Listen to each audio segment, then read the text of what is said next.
helikopter atau serigala, Kak Ujan akan bercerita tentang satu binatang yang suaranya seperti ini. Suara apa? Betul, kuda. Hari itu seekor kuda perang dipacu ke kota Madinah. Iya.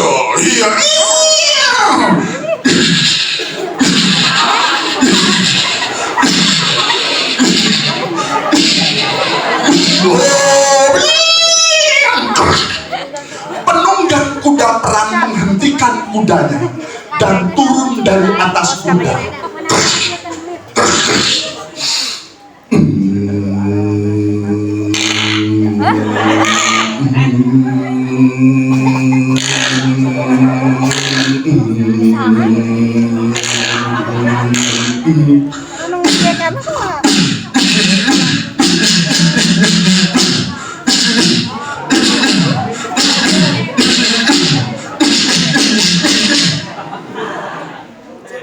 Perkenalkan, saya penunggang kuda perang. Nama saya Datur, Panglima pasukan musuh yang akan menghancurkan pasukan Islam. Takut enggak? Kok enggak takut? Takut kan? Takut kan? Oke, sekarang Kak Ucan akan menerukan Datur yang lebih menakutkan.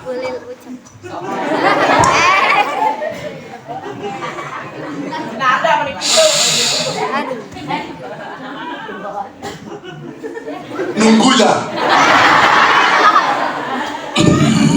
Mama.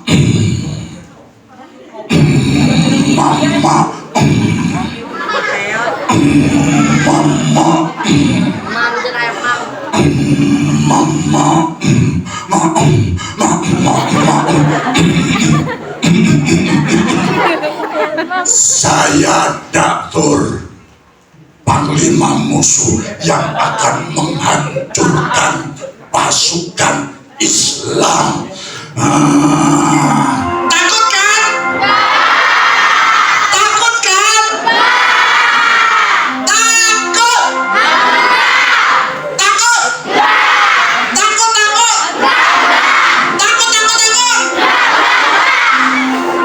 Ini ngomong semuanya gak takut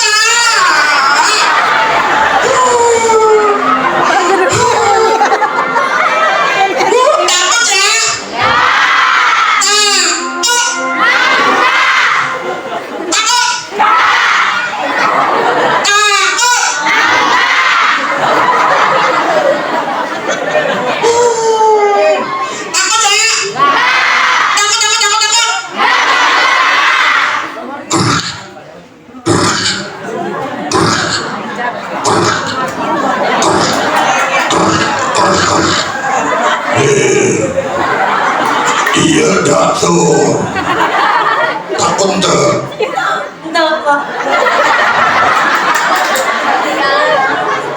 Takut enggak?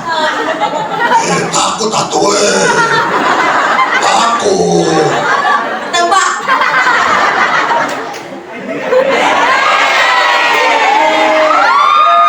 Takut enggak? Takut.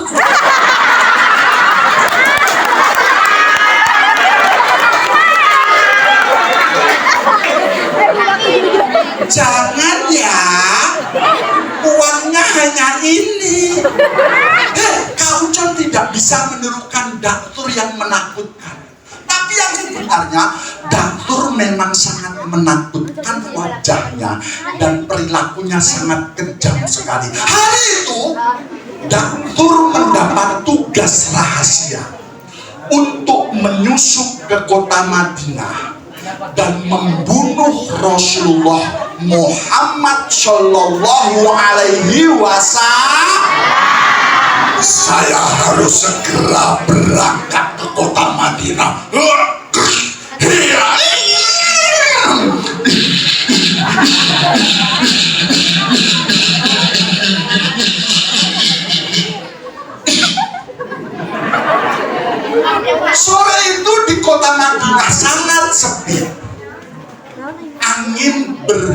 terus pelan-pelan.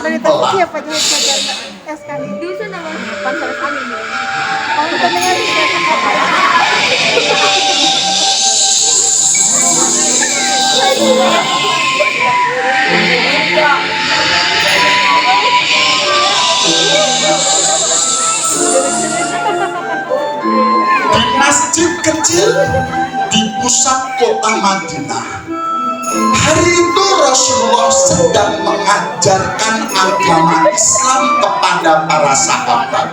Rasulullah menjelaskan agama Islam dengan cara yang sederhana. Tapi ketika ada sahabat yang bertanya, Rasulullah kembali lagi menjelaskan agama Islam dengan cara yang mudah, sehingga para sahabat pun paham tentang agama Islam.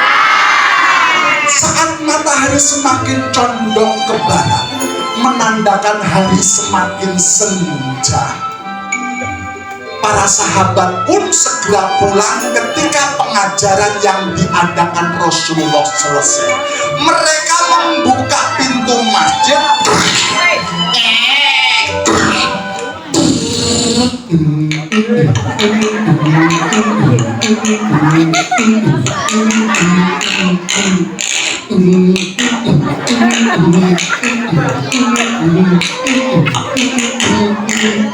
Tinggallah Rasulullah sendiri di dalam masjid. Segera baginda Rasul bangkit, berjalan perlahan keluar dari masjid, dan tepat di samping masjid, di bawah pohon kurma, Rasulullah beristirahat. Karena udara sangat nyaman, tanpa disadari Rasulullah tertidur. Saat itulah sepasang mata memperhatikan sang Rasul, mulai keluar dari masjid sampai tertidur di bawah pohon kurma. Lihat, Muhammad sudah tertidur. Tidak ada sahabat yang mengawal Muhammad, termasuk Umar bin Khattab sudah pulang. Jagoan Islam sudah pulang ke rumah. Waktunya saya membunuh Muhammad. Teman-teman paham yang berbicara kasar barusan tadi siapa? Siapa? Betul, Dakfur yang kemarin mengendarai kuda perang. Hari itu Dakfur sudah ada di kota Madinah, bahkan berdiri tidak jauh dari Rasulullah. Segera Dakfur mengeluarkan pedang dari pinggangnya.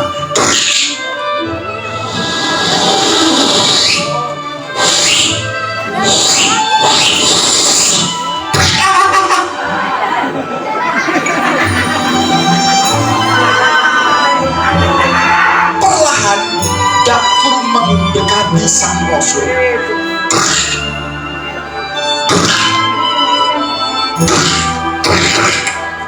Saya menang. Saya menang. Lihat, ujung pedang saya sudah menempel di dada Muhammad. Kuda-kuda saya sangat kuat, tapi pantang buat jagoan seperti saya, Dakfur, membunuh musuh dalam keadaan tertidur. Saya harus membangunkan Muhammad. Muhammad, bangun Muhammad, bangun Muhammad, bangun, bangun atuh, bangun Muhammad, bangun. Saat itu dalam tidurnya Rasulullah merasa ada benda tipis, tajam dan dingin menempel di dada. Teman-teman paham benda apa itu? Betul, pedang. Tapi ketika Rasulullah terbangun, ketika Rasulullah membuka mata, ternyata Rasulullah tidak menunjukkan rasa takut sama sekali. Ketika Rasulullah tidak merasa takut, Daktur yang jagoan justru merasa gentar. Biasanya musuh-musuh ketika dihadapi oleh Daktur dengan pedang terhunus pasti ketakutan. Kenapa kali ini musuh bebuyutan yang bernama Nabi Muhammad justru tidak takut? Saya harus membentak lebih keras. Muhammad, sebentar lagi kamu menemui ajal. Ujung pedang sudah di dada. Sekarang siapa yang akan menolong kamu dari ketajaman pedang saya? Siapa Muhammad? Siapa?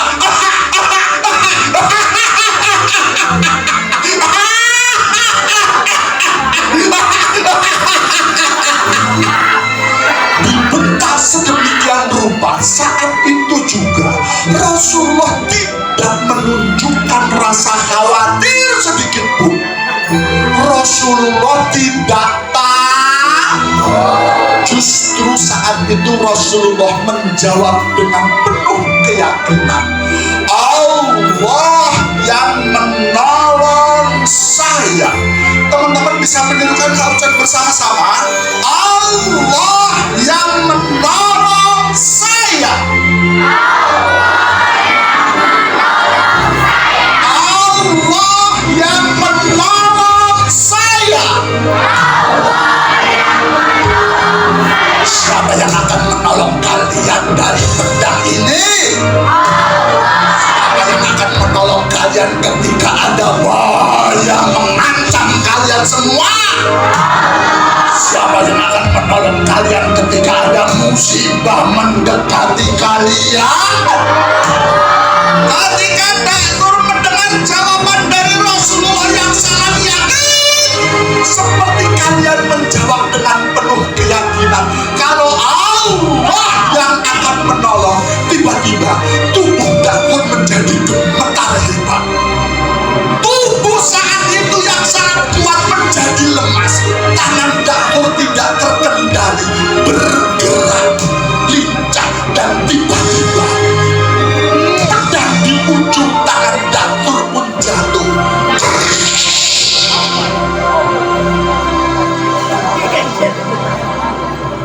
Rasulullah segera bangun, mengambil pedang Daktur, dan dengan pedang terhunus gantian Rasulullah menodongkan ke Daktur.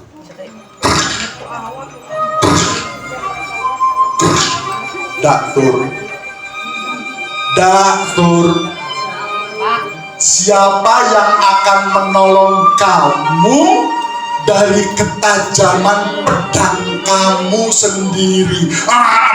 Muhammad, ini pedang ini jangan ditodongkan ke dada saya Muhammad. Ini tajam banget Muhammad. Nggak ada yang bisa menolong saya kecuali kamu Muhammad. Maafkan aku Muhammad. Saat itu Daktur di puncak ketakutan, belum lama akan membunuh Rasulullah. Hanya hitungan menit gantian Rasulullah menodongkan pedang yang sama ke dadanya. Daktur pun hanya bisa pasrah, matanya dipejamkan rapat-rapat menunggu Rasulullah membalas dendam.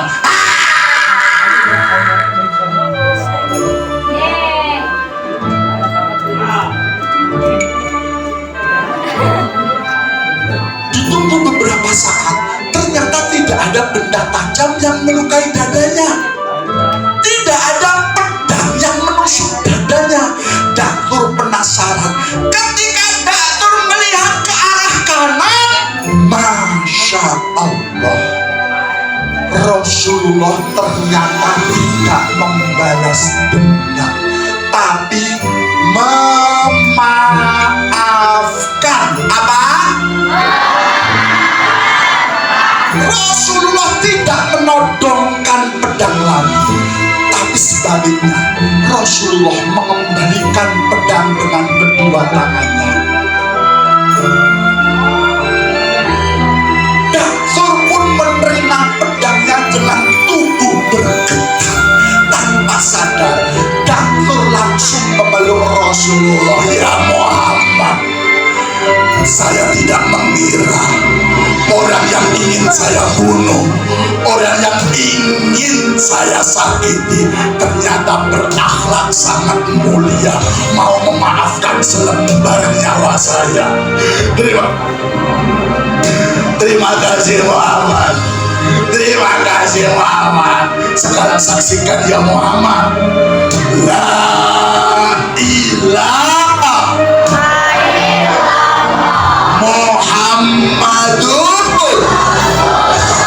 Saat itu juga Daksur masuk agama Islam yang sebelumnya memusuhi Rasulullah. Karena akhlak Rasulullah yang mulia, Daksur menjadi sahabat sang Rasul. Alhamdulillah. Ada 3 pesan dari cerita Kak Ucok. Pertama, kalau kalian beragama Islam, yakinlah Allah Maha Dekat. Allah akan menolong kalian kapanpun kalian inginkan. Yakin atau tidak? Gak kedengaran, yakin atau tidak? Apakah kalian yakin Allah akan menolong kalian kapanpun kalian inginkan? Yakin atau tidak? Yakin atau tidak? Syaratnya satu, dekati Allah, perbaiki ibadah kalian, utamanya sholat. Sholat adalah tiang agama. Lihat gedung di sekitar kalian, semegah ini tapi tanpa disiang, tanpa disangga dengan tiang-tiang. Kira-kira bisa berdiri atau rubuh? Berdiri atau rubuh? Kalau kalian meninggalkan sholat kalian, no! Sepintar apapun kalian, sedermawan apapun kalian, sesoleh apapun kalian, kalau melupakan sholat, kalau meremehkan sholat, atau bahkan sengaja meninggalkan sholat, kalian seperti gedung di sekitar kalian runtuh.